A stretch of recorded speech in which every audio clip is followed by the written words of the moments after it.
Kanchipuram వకుడా silks నాణ్యత మా ప్రాధాన్యత. మదీనాగూడ, మియాపూర్, హైదరాబాద్ లో త్వరలో శుభారంభం.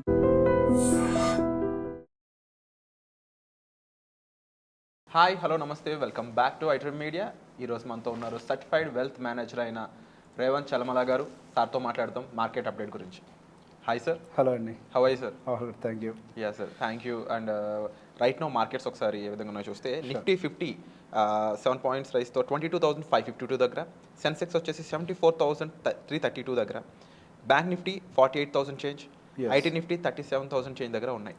సో కంపారబుల్లీ మార్కెట్స్ ఫాల్ అనేది కాస్త తగ్గిందనే కనబడుతుంది. నిన్న కాస్త బెటర్ ఇది.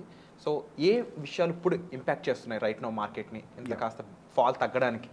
ఫస్ట్ అసలు పడటానికి రీజన్ అంటే తెలుసుండాలి. ఓకే, పడటానికి ఇండియాలో సింపుల్ కన్జంప్షన్ వీక్ అయింది. ఇదంతా యాంటిసిపేటెడ్ న్యూసే. అది ఎప్పటి నుంచో అనుకుంటుంది. డెఫినెట్గా మార్కెట్లో కొంత వీక్నెస్ వస్తుంది.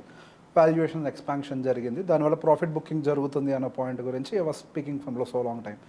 సో ఇప్పుడు ఆల్మోస్ట్ మనకి లార్జ్ క్యాప్ సెగ్మెంట్లో కొంతవరకు ఫేర్ వాల్యుయేషన్లోకి మార్కెట్ అయితే ఎంటర్ అయినట్టుగానే కనిపిస్తుంది. ఈవెన్ మనం price to earnings ratios check చేసిన వాల్యుయేషన్ పరంగా దే ఆర్ వెరీ డీసెంట్. ఇప్పుడు రిలయన్స్ అవ్వచ్చు, హెచ్డిఎఫ్సి బ్యాంక్ అవ్వచ్చు, పెద్ద పెద్ద ఇన్స్టిట్యూట్స్ కూడా చాలా ఫేర్ వాల్యుయేషన్స్లో దొరుకుతున్నాయి. సో బేసిక్గా ఇంకో వైపుగా మనం చూసాం, ఇంతకుముందు మన మార్కెట్ పడేటప్పుడు యూఎస్ మార్కెట్స్ పైకి వెళ్ళాయి. ఇక్కడ ఇష్యూ కేవలం ఇండియన్ మార్కెట్ తోటే ఉందా, ఈ ప్రపంచవ్యాప్తంగా అసలు ఎక్కడా సమస్యలు లేవా, ఇండియన్ మార్కెట్ ఇంకా కోలుకోదా, ఎఫ్ఐఎస్ అమ్ముకుంటూ వెళ్ళిపోతున్నారు, అసలు ఇండియన్ మార్కెట్లోకి తిరిగి రారా, ప్రపంచవ్యాప్తంగా పెట్టుబడులను వెనక్కి వెళ్ళిపోతున్నాయి. సో ఈ టెన్షన్ అంతా కనిపించింది. గత 4-5 రోజుల నుంచి గమనిస్తే, కరెక్ట్గా చెప్పాలంటే ఈ వీక్ అని చెప్పొచ్చు, ఈ వారం నుంచి మన ప్యాటర్న్ గమనిస్తే యూఎస్ మార్కెట్స్ అన్ని పడిపోతున్నాయి. ఆల్మోస్ట్ 10-12% పడిపోయినట్టున్నాయి యూఎస్ మార్కెట్స్, నాస్డాక్ ఇవన్నీ కూడా. ఇన్ రివర్స్లో మన ఇండియన్ మార్కెట్స్ అనేవి పైకి వెళ్ళడానికి ప్రయత్నం చేస్తున్నాయి. సో ఫస్ట్ నుంచి నా టేక్ చాలా క్లియర్. ఇండియన్ మార్కెట్స్తో కంపేర్ చేస్తే అసలు ప్రాబ్లం ఉంది యూఎస్ మార్కెట్లో. సో ఫస్ట్ అసలు మనం కొన్ని ఫండమెంటల్స్ని అర్థం చేసుకోవాలి. సో రీసెంట్గా నేను అబ్జర్వ్ చేసిన ప్యాటర్న్ ప్రకారం చాలామంది యూట్యూబర్స్ కానీ వీళ్ళు ఇండియన్ మార్కెట్స్తో కంపేర్ చేస్తే చైనీస్ మార్కెట్స్ కానీ యూఎస్ మార్కెట్స్ కానీ చాలా ఫెయిర్గా ఉన్నాయి, బెటర్గా రిటర్న్ ఇస్తాయి, వాటిలో ఇన్వెస్ట్ చేయండి, ఇండియన్ మార్కెట్స్ అనేవి అంత బెటర్గా లేవు అని చెప్పేసి మాట్లాడుతున్నారు. సో ఇక్కడ కొన్ని ఫండమెంటల్ రీజన్స్ చెప్పి I'll get in to the technicals also. So first అసలు ప్రాబ్లం వల్ల ఈ ప్రపంచంలో రీసెంట్గా మొదలైంది యూఎస్ దగ్గర నుంచి. ఇన్ఫ్లేషన్ ఫియర్ మన ఇండియాలో లేదు, వాళ్ళ దగ్గర ఎక్కువగా ఉంది. ఇంతకుముందు ఇంట్రెస్ట్ రేట్ హైక్స్ అన్ని కూడా వాళ్ళ దగ్గర ఎక్కువగా చేశారు. మన ఇండియాలో ఇంట్రెస్ట్ రేట్ హైక్స్ అనేవి పెద్ద ఎత్తున ఏమీ చేసిందేం లేదు. అక్కడ 2022లో సిలికాన్ వ్యాలీ బ్యాంక్ కొలాప్స్ అయింది వాళ్ళ దగ్గర. మన ఇండియాలో అటువంటి సిచ్యువేషన్ లేదు. మన ఇండియాలో ఎకానమీ అనేది కంపారిటివ్లీ చాలా స్ట్రాంగ్గా ఉంది. ఎస్, వాల్యుయేషన్ రిలేటెడ్ ఇష్యూస్ ఉన్నాయి. అదే కనుక మన డెప్ట్ అంటే ప్రభుత్వ అప్పులను గమనించినా కానీ యూఎస్తో కంపేర్ చేస్తే ఇండియా చాలా బెటర్గా ఉంది. జీడిపి టు డెప్ట్ రేషియో చూసిన మెయిన్ పాయింట్ కూడా ట్రంప్ ఇప్పుడు అంత బిజినెస్ మైండ్తో వర్క్ చేస్తుంది కూడా అమెరికాని డెట్లోంచి బయటకు లాగాలనే కాన్సెప్ట్ ఎక్కువ వినిపిస్తుంది ఆయనకి సపోర్టివ్గా. సో మేబీ అది కూడా ఒక పాయింట్ అయ్యి ఉండొచ్చు కాక, నేను కాదని అనట్లేదు. మేబీ వాళ్ళకి రెవెన్యూ గ్రో అయితే అట్లా వస్తుంది అని చెప్పి. ఇక్కడ పాయింట్ ఏంటి అని అంటే, ఇప్పుడు మీరు పెంచితే మేము పెంచుతామని రిటాలియేషన్కి ఎవ్రీవన్ ఆర్ రెడీ, రైట్? ఇప్పుడు చైనా రిటాలియేట్ అవ్వడానికి రెడీ అయిపోయింది, కెనడా రెడీగా ఉంది, మెక్సికో రెడీగా ఉంది. సో ఇక్కడ ఒక విషయాన్ని గమనించాలి. ఫస్ట్ యూఎస్ ఏంటి అని అంటే నెట్ ఇంపోర్టర్, వాళ్ళు ఎక్స్పోర్టర్స్ కాదు. సో వాళ్ళు ఎక్కువగా ఇంపోర్ట్ చేస్తున్నారు. వాళ్ళు ఎక్కువగా ఇంపోర్ట్ చేస్తున్నప్పుడు ఇక్కడ ఒక పాయింట్ అబ్జర్వ్ చేయాల్సింది ఏంటి, మీ దగ్గర నుంచి వచ్చే సామాన్లకి మేము ఎక్కువగా టారిఫ్లు వేస్తాం, ఇప్పుడు 10 రూపాయలు దాన్ని మేము 12.5 చేస్తామని చెప్పేసి అంటున్నారు. వాళ్ళు ఏమైనా ప్రాఫిట్స్ని తగ్గించుకుంటారా? లేదు. దాన్ని ఏం చేస్తారు, ప్రజల మీదకి పాస్ ఆన్ చేస్తారు. అట్లా పాస్ ఆన్ చేయడం జరిగితే గనక ఇక్కడ నష్టపోయేది ఎక్కువ ఆ దేశ ప్రజలు. దానివల్ల ఏం జరుగుతుంది, ఇన్ఫ్లేషన్ షూట్ అవుతుంది. ఇన్ఫ్లేషన్ షూట్ అయితే వడ్డీ రేట్లు కట్ చేయడం అనేది కష్టమవుతుంది. వడ్డీ రేట్లు కట్ చేయకపోతే రిసెషన్ ఇంపాక్ట్ మళ్ళీ పెరుగుతుంది. ఇప్పుడు ఆల్రెడీ అక్కడ ఐటీ సెగ్మెంట్లో జాబ్స్ పరంగా ప్రాబ్లం కనిపిస్తుంది. అండ్ రియల్ ఎస్టేట్ కంప్లీట్గా వీక్ ఉంది. వాళ్ళ దగ్గర ఉండేటువంటి యూనిట్స్ ఏవి కూడా సేల్ అవ్వట్లేదు because of the highest interest rate. వాళ్ళ ఎకానమీ రివైవ్ అవ్వాలి అని అంటే ప్రాపర్గా ఫస్ట్ ఇంట్రెస్ట్ రేట్ కట్ జరగాలి. ఇన్ఫ్లేషన్ పెరుగుతుంది అనే భయం ఈవెన్ ఫెడ్ చైర్మన్ కూడా వ్యక్తపరుస్తున్నారు ఈ టారిఫ్స్ రిలేటెడ్ ఇష్యూ వల్ల. సో మీరు గమనిస్తే ఎప్పుడైతే ఈ టారిఫ్స్ రిలేటెడ్ బాగా యాక్సలరేట్ చేశాడో, April 4th నుంచి కాదు, నేను March 4th నుంచి ఇంప్లిమెంట్ చేస్తానని చెప్పాడో, అప్పటి నుంచి మనకి యూఎస్ మార్కెట్స్ యాక్చువల్గా నెగిటివ్ రియాక్ట్ అవ్వడం అనేది మొదలుపెట్టాయి. ఇండియన్ మార్కెట్స్ అప్పటి నుంచి స్టేబుల్ అవ్వడం మొదలుపెట్టాయి. So more or less global markets అంటే పర్టికులర్గా ఇండియన్ మార్కెట్ ఈ టారిఫ్ రిలేటెడ్ ఇష్యూని ఆల్రెడీ కూల్ డౌన్ చేసేసిందని అనుకోవాలి. అండ్ ఈవెన్ మనం 10% నుంచి 15% వరకు కూడా ఈవీ సెగ్మెంట్ వెహికల్స్ ఇంపోర్ట్స్ మీద టారిఫ్ కట్ ఆల్రెడీ ఇండియా చేసింది. అండ్ ఈవెన్ టెస్లా కూడా ఎటువంటి టారిఫ్స్ ఉండకూడదని కొన్ని డెలిబరేట్స్ పాస్ చేస్తుందని తెలుస్తుంది దాని గురించి. సో వాళ్ళు ఎన్నైనా మాట్లాడచ్చు, వాళ్ళు ఎవరు చెప్పడానికి అసలు టారిఫ్స్ ఉండకూడదు అంటానికి. So in between the countries definitely there will be some tariff exchange. ఏది లేకుండా ఒట్టి పుంజానికి మిమ్మల్ని ఎందుకు ఎక్స్చేంజ్ ఒప్పుకుంటారు? సో అది పాసిబుల్ కాదు. ఇప్పుడు కూడా చేసిన ఫేవర్ ఏం చేశారు, టెస్లా గురించే ఈ 110 ఎక్కడ ఉంది, 15 ఎక్కడ ఉంది, వాళ్ళు 110 దగ్గర నుంచి 90కి తీసుకొచ్చారా, డైరెక్ట్గా 15. అది నేను తప్పనట్లేదు, అది ప్రాపర్ పొలిటికల్ స్ట్రాటజీ అయ్యి ఉండొచ్చు కాక. ఒకవేళ అది ఇంప్లిమెంట్ చేయకపోతే మన Indian IT segment and pharma segment impact అవ్వడానికి అవకాశం ఉంది. సో గోయింగ్ ఫర్దర్ వాళ్ళ ఫ్రెండ్లీ నేచర్ తోటి కొద్ది వరకు మేము తగ్గిస్తాం, మీరు తగ్గించండి, మీరు మా మీద ఇంపాక్ట్ ఎక్కువ అయ్యకండి అని చెప్పి ముందటి నుంచే ఇండియన్ గవర్నమెంట్ ముందే స్టాండ్స్ తీసుకుంది. కరెక్ట్గా టారిఫ్స్ రిలేటెడ్ ప్రెస్ మీట్ పెట్టే ముందే ట్రంప్ గారు ప్రెస్ మీట్ పెట్టే ముందు మోడీ గారు అక్కడికి వెళ్ళి కూర్చున్నారు. సో ఎస్, ఆ రోజు కొంత హార్ష్ కామెంటరీస్ వాళ్ళు చేసినప్పటికీ గోయింగ్ ఫర్దర్ ఈవెన్ ఇండియా కూడా స్టెప్ డౌన్ అవుతుంది టారిఫ్స్ విషయంలో. సో బేసిక్గా గోయింగ్ ఫర్దర్ మన ఇండియా మీద పెద్ద ఎత్తున ఇంపాక్ట్ ఉండే అవకాశం లేదు, కానీ ఇది ఇలానే కనుక కంటిన్యూ అవుతూ పోతూ ఉంటే ఎక్కువ ఇంపాక్ట్ అయ్యేది యూఎస్ఏ. సో యూఎస్ మార్కెట్లో కూడా ఆల్రెడీ సర్వీస్ రిలేటెడ్ పిఎంఐ కొంత వీకెన్ అవుతుంది. ఎస్, నిన్న ఒక డేటా వచ్చింది, కొంత బెటర్గా ఉంది. సో సహజంగా యూఎస్ ఎకానమీ అంతా కూడా డ్రైవ్ చేయబడేది సర్వీస్ సెగ్మెంట్ వల్ల. మ్యానుఫ్యాక్చరింగ్ సెగ్మెంట్ అనేది అక్కడ డామినెంట్ ఏం కాదు. చైనా లాంటి ఎకానమీలో manufacturing segment dominant economy. So అక్కడ సర్వీస్ ఎకానమీ కూడా వీకెన్ అవుతుంది. అక్కడ వీకెన్ అవుతోంది అని ఒక భయం చాలా ఎవిడెంట్గా వాళ్ళ మార్కెట్స్లో కనిపించడం వల్లనే వాళ్ళకి అక్కడ మార్కెట్లో ఫాల్ అనేది యాక్సిలరేట్ అవుతుంది. సో ఇంట్రెస్ట్ రేట్ కట్స్ రాకపోవచ్చు, ఇది మరింత యాక్సిలరేట్ అవుతుంది అని ఒక భయాలు వాళ్ళకి కనిపిస్తున్నాయి. అండ్ మార్కెట్ అనలిస్టులు కూడా ఒక పాయింట్ చెప్తా ఉన్నారు, మీరు అన్న పాయింట్ సర్వీస్ ఎక్కువ అక్కడ, ప్రొడక్ట్ ఓరియంటెడ్ తక్కువ ఉంటుందని. మేజర్గా ఫార్మా ఎక్స్పోర్ట్ చేసుకుంటాం మనం అమెరికాకి. ఇప్పుడు ఆ tariffs end of the day అక్కడ ఉన్న ఇండివిజువల్ పర్సన్ ఇంపాక్ట్ చేస్తుంది. వాడు తట్టుకోలేనప్పుడు రిసెషన్ అగైన్ 100%. ఇదంతా కూడా అమెరికాకి మళ్ళీ నెగిటివ్ అయ్యే పాసిబిలిటీస్ ఎక్కువ కనిపిస్తాయి. That is the point. ఇప్పుడు నువ్వు ఎక్కడైనా టారిఫ్లు పెంచగలుగుతావు, కానీ ఆల్రెడీ వాళ్ళ దగ్గర మెడికల్ ఇన్ఫ్రాస్ట్రక్చర్ చాలా ఎక్స్పెన్సివ్. అసలు ఇన్సూరెన్స్ లేకుండా ఒక వ్యక్తి హాస్పిటల్కి వెళ్ళటం అనేది నెక్స్ట్ టు ఇంపాసిబుల్ అక్కడ బతకడం అనేది. సో బేసిక్ అటువంటి ఒక కంట్రీలో వాళ్ళు అది ఫార్మాసిటికల్ సైడ్గా ఇంకా 25% టారిఫ్ని విధిస్తే అది ఇంకా బర్డెన్ చేస్తుంది వాళ్ళ కంట్రీని, అక్కడ ఉన్నటువంటి ఇన్సూరెన్స్ కంపెనీస్ని, వాళ్ళ ప్రజలను బర్డెన్ చేస్తుంది. సో నేను ఫస్ట్ నుంచి నాకు చాలా క్లియర్గా ఉంది, ఇవన్నీ ఒట్టి మాటలే. ఫార్మాసిటికల్ మీద అయితే పెద్ద ఇంపాక్ట్ అయితే ఉండకపోవచ్చు, మేబీ అదర్ ఇంపోర్ట్స్ మీద ఏమైనా ఉండొచ్చేమో, కానీ మన దగ్గర పర్టికులర్గా ఫార్మాసిటికల్ సైడ్ అయితే ఇంపాక్ట్ ఉండడానికి అయితే ఎక్కువ అవకాశాలు లేవు. సో గోయింగ్ ఫర్దర్ అది కూల్ డౌన్ అవుతుంది. When compare to US markets, Indian markets అనేవి కంపారిటివ్లీ నాకు స్టేబుల్గా కనపడుతున్నాయి. But mid and small cap segment మాత్రం ఇంకా నేను కంఫర్టబుల్ జోన్లో అయితే కనిపించట్లేదు. సో ఈవెన్ నేను ఒక పర్టికులర్ చార్ట్ని గత ఎప్పటి నుంచో కూడా మన వాళ్ళందరికీ చూపిస్తున్నాను, నా ఫాలోవర్స్ అందరికి కూడా. సో బేసిక్గా మనకి నిఫ్టీ అనేది ఒక లాంగ్ టర్మ్ ట్రెండ్ని ఫాలో అవుతూ వస్తుంది. దాదాపుగా 2020 ఏదైతే డిప్ ఫామ్ అయిందో ఆ డిప్ దగ్గర నుంచి ఒకటే ట్రెండ్ లైన్ ఫాలో అవుతూ వస్తుంది. సో రీసెంట్గా ఆ ట్రెండ్ లైన్ని మనకి నిఫ్టీ బ్రేక్ చేసి డౌన్ సైడ్ క్లోజ్ అయింది. సో ఈ రోజు మనకి రికవరీ వచ్చి మనకి నియర్ బై క్లోజింగ్ అంటే పైకి వెళ్ళి మూవ్ అవడానికి మళ్ళీ స్ట్రగుల్ అవుతుంది. దానికి గల కారణం ఏంటి అని అంటే దానికి ఉండేటువంటి lower level of the band. So ఈ స్క్రీన్లో క్లియర్గా కనిపిస్తుంటుంది, ఆ లోవర్ ఆఫ్ ద బ్యాండ్ దగ్గర స్ట్రగుల్ జరుగుతుంది. సో అది బ్రేక్ చేసి పైకి వెళ్తుందా అని అంటే వెళ్ళకపోవచ్చు. ఇప్పుడు ఏదైతే మార్కెట్ పెరిగిందో ఆ పెరిగిన దాన్ని మనం కంప్లీట్గా నమ్మటానికి లేదు, అది జస్ట్ ఒక టెక్నికల్ బౌన్స్గా మాత్రమే చూడాలి. మార్కెట్స్ ఎప్పుడైనా పైకి వెళ్ళేటప్పుడు బయింగ్ ఎగ్జాషన్ జరిగి సెల్లింగ్ ట్రిగ్గర్ అవుతుంది, అంటే కొంచెం కిందకు వస్తుంది. In the same way market కిందకు వచ్చేటప్పుడు సెల్లింగ్ ఎగ్జాషన్ జరిగి మార్కెట్ కొంత పైకి వెళ్ళే ప్రయత్నం చేస్తుంది. దానికి తోడు మనకి ఈ నెలలో కంటిన్యూస్గా లాస్ట్ 10 సిరీస్ అంటే ఈ వారం కంటే ముందు last 10 series continuous red candles పడ్డాయి. లాస్ట్ 5 మంత్స్ కంటిన్యూస్గా రెడ్ క్యాండిల్స్ పడ్డాయి. This is almost 29 or 30 years. అంటే ఒక రకంగా చెప్పాలంటే లైఫ్లో ఒకసారి జరిగింది అనాలి. సో బిఫోర్ 30 years అంటే అప్పుడు ఎకానమీ వేరు, ఇప్పుడు ఎకానమీ వేరు. ఇటువంటి ఎకనామిక్ సిచ్యువేషన్లో కూడా కంటిన్యూస్గా 5 రెడ్ క్యాండిల్స్ మంత్లీ క్యాండిల్స్ పడ్డాయి అని అంటే డెఫినెట్గా కన్సర్నే. సో కొంత సెల్లింగ్ ఎగ్జాషన్ జరిగి ఈ నెల వరకు మాత్రం ఏదైనా గ్రీన్ క్యాండిల్లో క్లోజ్ అవడానికి అవకాశం ఉంది. కానీ టెక్నికల్గా చూస్తే మాత్రం మనకు కొంతవరకు దానికంటే ఎబో ఆ ట్రెండ్ లైన్ కంటే ఎబో వెళ్ళి క్లోజ్ అవ్వకపోతే మాత్రం మనం టెక్నికల్ స్ట్రెంత్ అయితే మార్కెట్లో ఎక్స్పెక్ట్ చేయడానికి అయితే లేదు. ఈవెన్ 1 day టైం ఫ్రేమ్లో చెక్ చేసినా కానీ ఎప్పటి నుంచి అయితే మనకు ఫాల్ స్టార్ట్ అయిందో అక్కడి నుంచి ఒక ఛానల్ ఫార్మేషన్ జరిగింది, అదే ఛానల్లో రెస్పెక్ట్ చేయడానికి ట్రై చేస్తుంది. సో బేసిక్గా మార్కెట్ ప్రాపర్ ఒక డౌన్ ట్రెండ్ స్ట్రక్చర్ ఫార్మేషన్ అయితే క్రియేట్ చేసుకొని పెట్టుకుంది. ఈ స్ట్రక్చర్ని బ్రేక్ చేయాలి అని అంటే దానికి కొన్ని ఫండమెంటల్ యాక్టివిటీ సపోర్ట్ చేయాలి. ఫస్ట్ ఫండమెంటల్ సపోర్ట్ వచ్చేసరికి company numbers. So company numbers going further బాగుంటాయి అని అంటే ఐఎమ్ ఎక్స్పెక్టింగ్ ఫ్రమ్ జూలై డెఫినెట్గా గైడ్ లైన్స్ అయితే బాగా ఇస్తారు. నెంబర్స్ ఎలా ఉంటాయి ఐ డోంట్ నో, అది ఇచ్చేదాకా ఎవరు చెప్పలేరు. బట్ గైడ్ లైన్స్ అయితే బెటర్గా ఉండడానికి అవకాశం ఉంది. So RBI is very clear from the second, అంటే మనకి జూలై తర్వాత నుంచి సెకండ్ హాఫ్ నుంచి మనకి రూరల్ ఎకానమీ బాగా పుంజుకుంటుంది. దాంతోపాటుగా ఈవెన్ మనకు అర్బన్ ఎకానమీలో కూడా కొంత రివైవల్ కనిపించే అవకాశం ఉంది. సో ఈ రెండు రివైవల్ కనుక జరిగింది అని అంటే మార్కెట్లో ఒక కొత్త ఊపు వచ్చే అవకాశాలు ఎక్కువగా కనపడుతున్నాయి. సో ఈ వీటి వల్ల ఎవరు అడ్వాంటేజ్ తీసుకుంటారు? డొమెస్టిక్ కన్జంప్షన్ అంటే ఎఫ్ఎంసీజీ అవ్వచ్చు, ఆటోమొబైల్ సెగ్మెంట్ అవ్వచ్చు, ఇటువంటివన్నీ కూడా కొంత అడ్వాంటేజ్ తీసుకుంటాయి, పర్టికులర్గా బ్యాంక్స్, ఎన్బిఎఫ్సిస్. సో ఈ మధ్య గమనిస్తే మనం అటు ప్రభుత్వం కానీ ఆర్బీఐ కానీ వీళ్ళందరూ కూడా కన్జంప్షన్ థీమ్ని బూస్ట్ చేయడానికి ప్రయత్నం చేస్తున్నారు.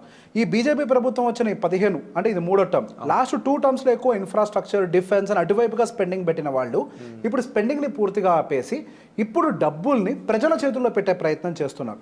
సో ఇంతకుముందు వాళ్ళ చేతుల్లో డబ్బులు పెట్టినప్పుడు వాళ్ళు అనుకున్నటువంటి టార్గెట్ని రీచ్ కాలేకపోయారు in terms of GDP or XYZ. So again మనకి ప్రెషర్ అనేది క్రియేట్ అయింది. సో ఇప్పుడు వాళ్ళు ఇంకొక స్టెప్ తీసుకున్నారు. సో ఆ స్టెప్ ఏంటి? ఒకటి 12 lakhs ట్యాక్స్ ఎగ్జంప్షన్ ఇవ్వటము, అండ్ దాంతోపాటుగా ఆర్బీఐ మనకి రేట్ కట్ ఇవ్వటము, దాదాపుగా 1,90,000 కోట్లకి బాండ్ బయింగ్ చేయటము. సో ఇట్లా రకరకాల ఆస్పెక్ట్స్ తోటి సో ఇవన్నీ కలిపితే దాదాపుగా 3 నుంచి 4 లక్షల కోట్లు ప్రజల చేతిలో పెట్టే ప్రయత్నం చేస్తున్నారు. అంటే ఇంత పాసిబిలిటీస్ ఉన్నప్పుడు డిఐస్ మళ్ళీ పెరిగి వాళ్ళ ద్వారా బూస్ట్ వచ్చే ఛాన్స్ ఏమైనా ఉందా మార్కెట్కి? సో డిఐఎస్ ఇన్వాల్వ్మెంట్ ఇప్పుడు రీటైలర్ పెడితేనే జరుగుతుంది. సో ఒక రీటైలర్ ఒక్కడే మార్కెట్లో ఇన్వెస్ట్ చేస్తూ ఉంటే మార్కెట్ పైకి వెళ్తుంది అంటే అట్లా ఎప్పుడు జరగదు. ఎప్పుడైనా కానీ మనకి వేరే కంట్రీస్ నుంచి కూడా పెట్టుబడులు రావాలి. ఎస్, ఇండియాలో ఒక అడ్వాంటేజ్ అయితే ఉంది. ఇండియాలో అడ్వాంటేజ్ ఏంటి అని అంటే మన జనాభా ఎక్కువ. ఇప్పటి వరకు కేవలం 5-6% పాన్ కార్డ్స్ మాత్రమే అకౌంట్స్ ఉన్నాయి మన దగ్గర. సో అది ఒక 10%కి వెళ్ళినా 15% పాన్ కార్డ్స్ ఇన్వెస్టర్స్గా టర్న్అవుట్ అయినా కానీ డెఫినెట్గా ఇండియన్ ఎకానమీకి మంచి అడ్వాంటేజ్ జరిగే అవకాశాలు ఉంటాయి. కానీ but end of the day ఎప్పుడైనా బయట నుంచి ఒక సపోర్ట్ అనేది ఖచ్చితంగా రావాలి. మన దగ్గర దాదాపుగా 20% వెయిటేజ్ వరకు కూడా మనకి ఎఫ్ఐఎస్ క్యారీ చేస్తూ ఉంటారు. 20% అనేది చిన్న విషయం ఏం కాదు. గట్టిగా ఇప్పుడు తగ్గుంటే 3% తగ్గినట్టుంది వాళ్ళ వెయిటేజ్ అంతే. ఇప్పుడు 17%కి ఎక్కడ ఉన్నట్టున్నారు వాళ్ళు. సో అది పెద్ద విషయం ఏం కాదు. 17-16 ఉన్నారు.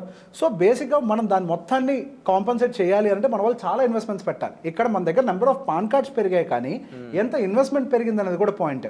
సో ఇక్కడ డిఐఎస్కి ఎక్కువ సపోర్ట్ చేస్తుంది రీటైలర్స్. సో ఇక్కడ రీటైలర్స్తో ఒక చిన్న సమస్య ఏంటి? రిటర్న్స్ కనపడకపోతే అదే రీటైలర్ డబ్బులు వెనక్కి కూడా తీస్తారు.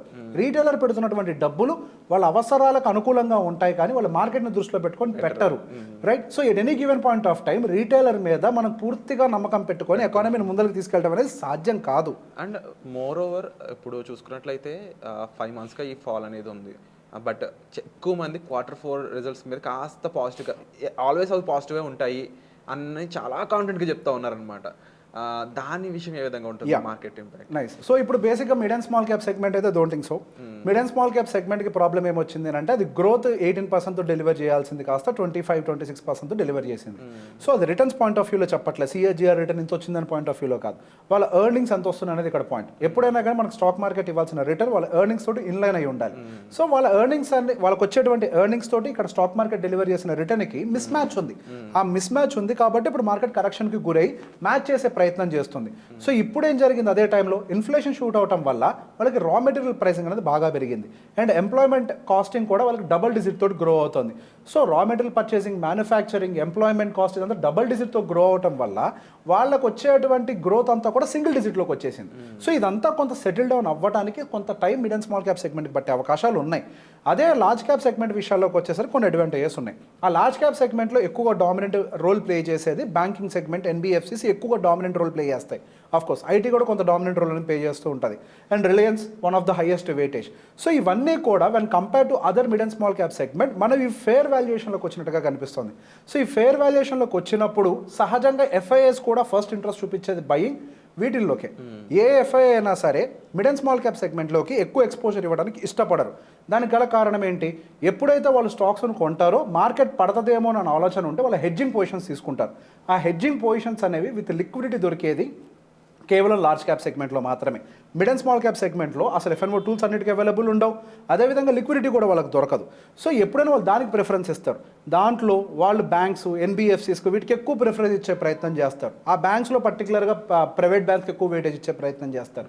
సో ఈ ప్రైవేట్ బ్యాంక్స్ ఇవన్నీ కూడా లాస్ట్ 5 సంవత్సరాల నుంచి అండర్ పర్ఫార్మింగ్గా ఉన్నాయి. NBFCs లాస్ట్ 5 సంవత్సరాల నుంచి అండర్ పర్ఫార్మింగ్గా ఉన్నాయి. సో బ్యాంకింగ్ సెగ్మెంట్ని రివైవ్ చేసేందుకే ఇటు RBI కష్టపడుతోంది అండ్ ఈవెన్ వాళ్ళు రకరకాలుగా లిక్విడిటీని పెంచే ప్రయత్నాలు కూడా చేస్తున్నారు. అండ్ ఈవెన్ డిపాజిట్ రేషియోస్ను కూడా 125 నుంచి 100కి తీసుకొని వచ్చారు ఎన్బిఎఫ్సిస్కి. సో మైక్రో ఫైనాన్స్ కంపెనీస్ని ఎక్కువగా బూస్ట్ చేసే ప్రయత్నం చేస్తున్నారు. సో ఇప్పుడు ఏం చూసినా కానీ బ్యాంకింగ్ సెక్టర్ చుట్టూ ఒక యాక్టివిటీ బిల్డ్ అవడం అనేది గమనిస్తున్నాం ఎకానమీలో. సో గోయింగ్ ఫర్దర్ మనకి ఈ బ్యాంకింగ్ రివైవల్ వల్ల లార్జ్ క్యాప్ సెగ్మెంట్ స్టెబిలైజ్ అవుతూ mid and small cap segment అనేది అండర్ పర్ఫామ్ చేయడానికి అవకాశం ఉంది. సో ఈ టర్మ్స్ని అర్థం చేసుకోవాలి. లార్జ్ క్యాప్తో కంపేర్ చేస్తే మనకి mid and small cap segment under perform చేస్తుంది. రిటర్న్స్ ఇవ్వద్దు అని నేను అనట్లేదు, ఇది ఎక్కువ రిటర్న్స్ ఇస్తుంది అని అంటాం when comparative. So that is the difference. Yeah, going further we have really good chance. Numbers ఎలా ఉంటాయి అది ఎవ్వరం చెప్పలేము.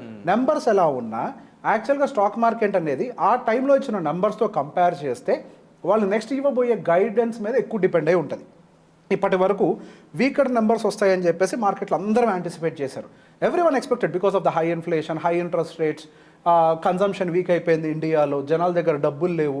సో దీనివల్ల వీకర్ నెంబర్స్ వస్తాయని యాంటిసిపేటెడ్.